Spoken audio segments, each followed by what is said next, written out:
Good morning. ಸುವರ್ಣ ನ್ಯೂಸ್ನ ವೀಕ್ಷಕರಿಗೆ ನಮಸ್ಕಾರ. ನಾನು ನಿಮ್ಮ ಯೋಗ ಇನ್ಸ್ಟ್ರಕ್ಟರ್ ಪ್ರಭಾ ಸುಕೃತಿ.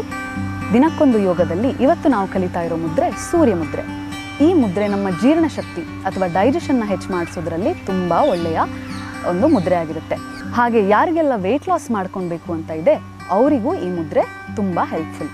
ನೀವು ದೇಹದ ತೂಕ ಇಳಿಸ್ಕೊಳ್ಬೇಕು ಅಥವಾ ವೆಯ್ಟ್ ಲಾಸ್ ಮಾಡಬೇಕು ಅಂತ ನೋಡ್ತಿದ್ರು ಈ ಮುದ್ರೆ ನಿಮಗೆ ತುಂಬ ಇಂಪಾರ್ಟೆಂಟ್ ಆಗಿರುತ್ತೆ.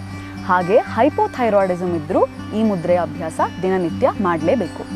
ಈಗ ನಾವು ಸೂರ್ಯ ಮುದ್ರಾನ ಹೇಗೆ ಅಭ್ಯಾಸ ಮಾಡೋದು ಅಂತ ನೋಡೋಣ. ನಿಮ್ಮ ಉಂಗುರ ಬೆರಳನ್ನು ಥಮ್ ಅಥವಾ ಹೆಬ್ಬೆರಳಿನ ಎಂಡ್ಗೆ ಈ ಥರ ಇಡಬೇಕು. ಮತ್ತು ನಿಮ್ಮ ಥಮ್ಮನ್ನು ಅಥವಾ ಹೆಬ್ಬೆರಳನ್ನು ಉಂಗುರ ಬೆರಳಿನ ಮೇಲೆ ಹೀಗೆ ಸ್ವಲ್ಪ ಪ್ರೆಸ್ ಮಾಡಿ.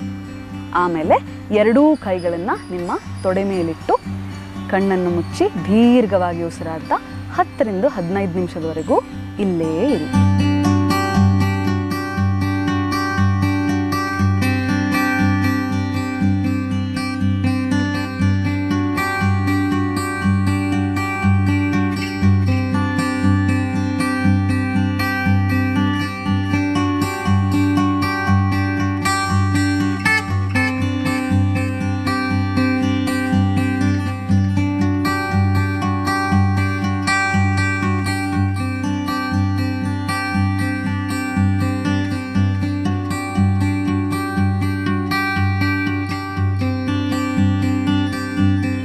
ಆದಮೇಲೆ ನೆನಪಿನಿಂದ ನಿಮ್ಮ ಪ್ರಾಣ ಮುದ್ರವನ್ನು ಮಾಡೋದನ್ನು ಮರಿಬೇಡಿ.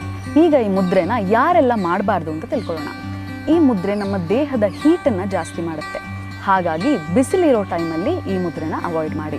ನಿಮಗೆ ಜ್ವರ ಇದ್ದಾಗ, ಹೈ ಬ್ಲಡ್ ಪ್ರೆಷರ್ ಇದ್ದಾಗ, ಹೈಪರ್ ಥೈರಾಯ್ಡಿಸಮ್ ಇದ್ದಾಗ, ಹಾಗೆ ಅಸಿಡಿಟಿ ಇದ್ದಾಗಲೂ ಈ ಮುದ್ರೆಯನ್ನು ಪ್ರಾಕ್ಟೀಸ್ ಮಾಡೋದನ್ನ ಅವಾಯ್ಡ್ ಮಾಡಿ. ವಾಯು ಮುದ್ರೆ. ವಾಯು ಅಂದರೆ ಗಾಳಿ. ಸೊ ಇದು ನಮ್ಮ ದೇಹದಲ್ಲಿರೋ ವಾತದ ಇಂಬ್ಯಾಲೆನ್ಸ್ ಇದ್ದರೆ ಅದನ್ನು ಕಡಿಮೆ ಮಾಡುತ್ತೆ. ಈ ಮುದ್ರೆ ಇಂಪಾರ್ಟೆನ್ಸ್ ಏನು ಅಂದರೆ ನಿಮಗೆ ಗ್ಯಾಸ್, ಬ್ಲೋಟಿಂಗ್ ಅಥವಾ ಹೊಟ್ಟೆ ಉಬ್ಬರಿಸೋ ಥರ ಇಶ್ಯೂಗಳಿದ್ದರೆ ಈ ಮುದ್ರೆಯಿಂದ ಅದನ್ನು ಪರಿಹಾರ ಮಾಡ್ಬೋದು. ಹಾಗೆ ನಿಮ್ಮ ಮೂಳೆಗಳ ವೀಕ್ ಇದ್ದರೆ, ಬೋನ್ಗಳ ವೀಕ್ ಇದ್ದರೂ ಈ ಮುದ್ರೆ ತುಂಬ ಇಂಪಾರ್ಟೆಂಟ್. ನಿಮ್ಮ ಕೈ ನಡ್ಕ ಅಥವಾ ಕಾಲು ನಡ್ಕ ಬರುವಂಥ ಒಂದು ಪ್ರಾಬ್ಲಮ್ಸ್ ಇದ್ದರೂ ಈ ಮುದ್ರೆ ಬಹಳ ಮುಖ್ಯ.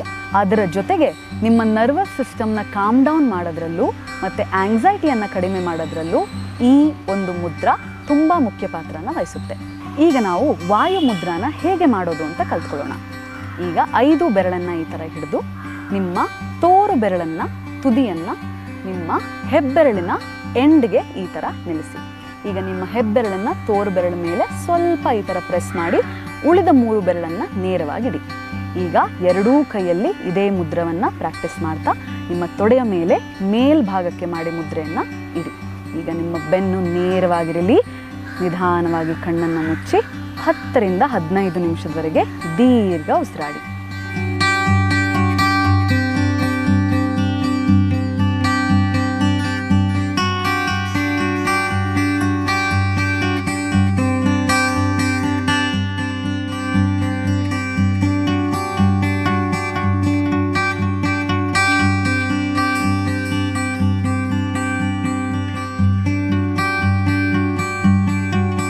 ಈಗ ಈ ಮುದ್ರೆನ ಯಾರೆಲ್ಲ ಮಾಡಬಾರ್ದು ಅಂತ ಕಲಿಯೋಣ. ನಿಮಗೆ ಇಡೀ ದಿನ ತುಂಬ ನಿದ್ರೆ ಬರ್ತಾ ಇದ್ದರೆ, ಲಥಾರ್ಜಿ ಅಥವಾ ಸುಸ್ತು ಫೀಲ್ ಆಗ್ತಾ ಇದ್ದರೆ, ಅಥವಾ ಡಿಹೈಡ್ರೇಷನ್ ಆಗಿದ್ದರೆ, ನೀವು ತುಂಬ ನೀರು ಕುಡಿದೇ ಇದ್ದರೆ ಈ ಮುದ್ರೆನ ಪ್ರಾಕ್ಟೀಸ್ ಮಾಡಬೇಡಿ.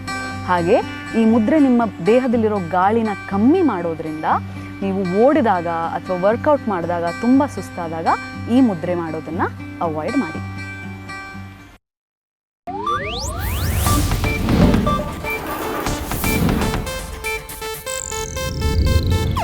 ಇದು ಏಷ್ಯಾನೆಟ್ ನ್ಯೂಸ್ ನೆಟ್ವರ್ಕ್ ಪ್ರಸ್ತುತಿ.